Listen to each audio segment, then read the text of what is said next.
So unless you have been living underneath a rock the past 4 months, I think we all know by now there is a new LEGO Star Wars UCS Venator coming out October 1st, 2023. It'll be $650 and it will contain 2 new exclusive minifigures, one being a Phase 2 Captain Rex and then the next one being a Admiral Yularen in his Clone Wars outfit. Today we have our first official in-hand HD images of that Admiral Yularen. Let's get into it. So welcome back everyone to another LEGO Star Wars video, and today I have a quick video going over another piece of information regarding the UCS Venator. If you guys have not already checked out, I did a full-length breakdown video the other day involving the 2023 Captain Rex minifigure. I have a full video going over HD images. We were able to break down the head, the actual helmet, what's wrong with it, what's good with it, and that video is up on the channel right now. But as of today, thanks to LifeBricks over on Instagram, he actually has some HD in-hand images of the Admiral Yularen minifigure, so I wanted to break it down. So right off the bat, guys, I'm going to put it up on the screen, and I just want your guys' reaction. Go down below in the comment section and just comment your one-word reaction, what you guys think. But without further ado, let's break it down right here. So nothing much to really talk about with this minifigure. I think, from Adam, there wasn't really too much we were worried about, unlike with Captain Rex, and specific things with him. But now that we actually see this minifigure in hand, we got a couple leaked images a few weeks ago, but now these are HD. This minifigure is looking damn near perfect in my opinion. So we'll break it down. All right, the hairpiece. This is a dark brown hairpiece that does look pretty good. It's definitely got the exact same hairstyle, accomplished there. But as someone pointed out, and now that I'm kind of looking at it, it may have been a little bit better of an option if they actually took the Lego movie or Lego Batman movie Commissioner Gordon minifigure hair and actually just recolored that in dark brown. That may have looked a little bit nicer, but sadly that hairpiece only comes in dark bluish gray, so you can't really accomplish that look. But that is one kind of critique now that someone brought it up that does make a little bit more sense and may have looked a bit better, but nonetheless this hairpiece does work really well. Moving down to the face print here. So we actually have a double-sided head. The very first one that we saw a couple weeks ago kind of had some people up in the air. We couldn't really tell fully. It's a blurry image. The lighting's poor on it, and it has his mouth kind of open, kind of smiling, kind of maybe talking. We could not see the cheekbones on it, but we can see the eyebrows and kind of the full, kind of print design of the head. But now that we have these HD images, we have more of a stern look on the other side, which looks a lot better in my opinion. We really see Yularen a lot of times just kind of acting serious and kind of just, mouth closed, and definitely a nice look. We can see the cheekbone lines, which makes sense for a slender man like, Yularen.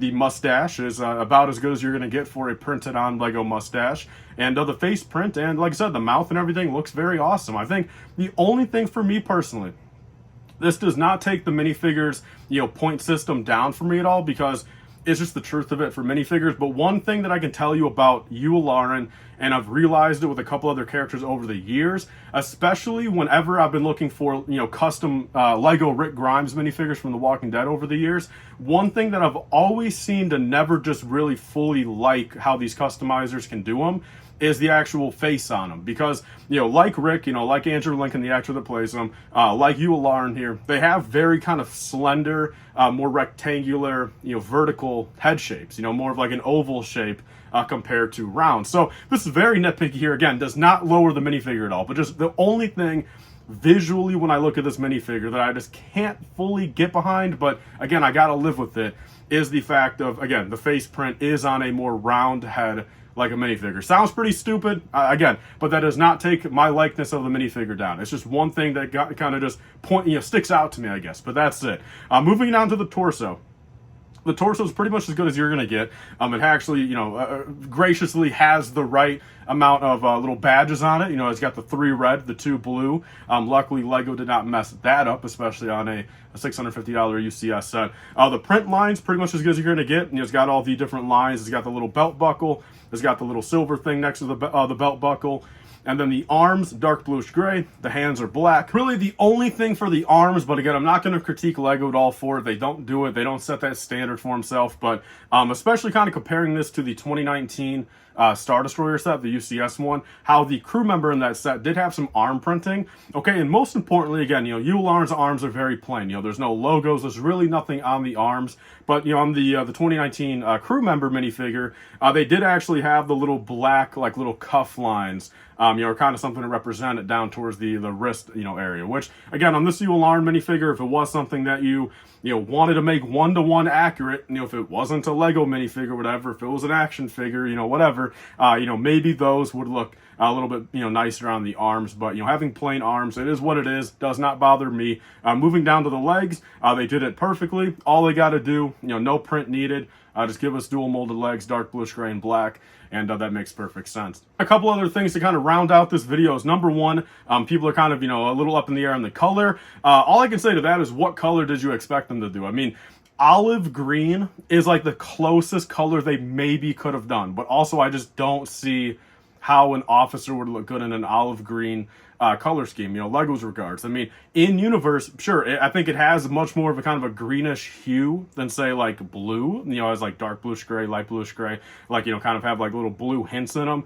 But I think for Lego's sake, kind of keep it consistent, and, what would look best and most recognizable to the average eye, I think dark bluish gray is that color to go. I'd love to hear your thoughts down below. You think they should have done a different color, or do you think the dark bluish gray color here is basically the best they could have got without making a new color? And then the last thing I want to say about this minifigure is, me as an individual that's been, collecting Lego Star Wars for 15 years, I grew up on the Clone Wars. I watched every single season, every episode of the Clone Wars movie right when it came out. And Yularen is a massive part of that. I've always, liked the Clone Wars. I love collecting Clone Wars clones the most right now even.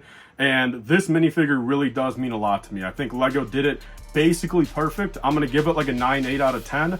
And this really does have a contender. This is an easy contender for a top 3 Lego Star Wars minifigure of 2023, in my opinion. I think at this current point, before I get every single one in hand, I think I gotta say, in no particular order, I think the new Ahsoka, I think the new Palpatine, and then also this Yularen are probably my current top 3 for 2023 minifigures. But that is that. So leave your thoughts down below. What do you guys think? I mean, does this exceed your expectations? Do you guys think they could have done something better? Is this minifigure better than the Rex? I'd love to hear it. Again, if you guys want to check out that video, link down below. I posted it a couple days ago, and I did a full breakdown of that minifigure like I did today in this video. So I'll see you guys all in the next one. Leave your thoughts down below.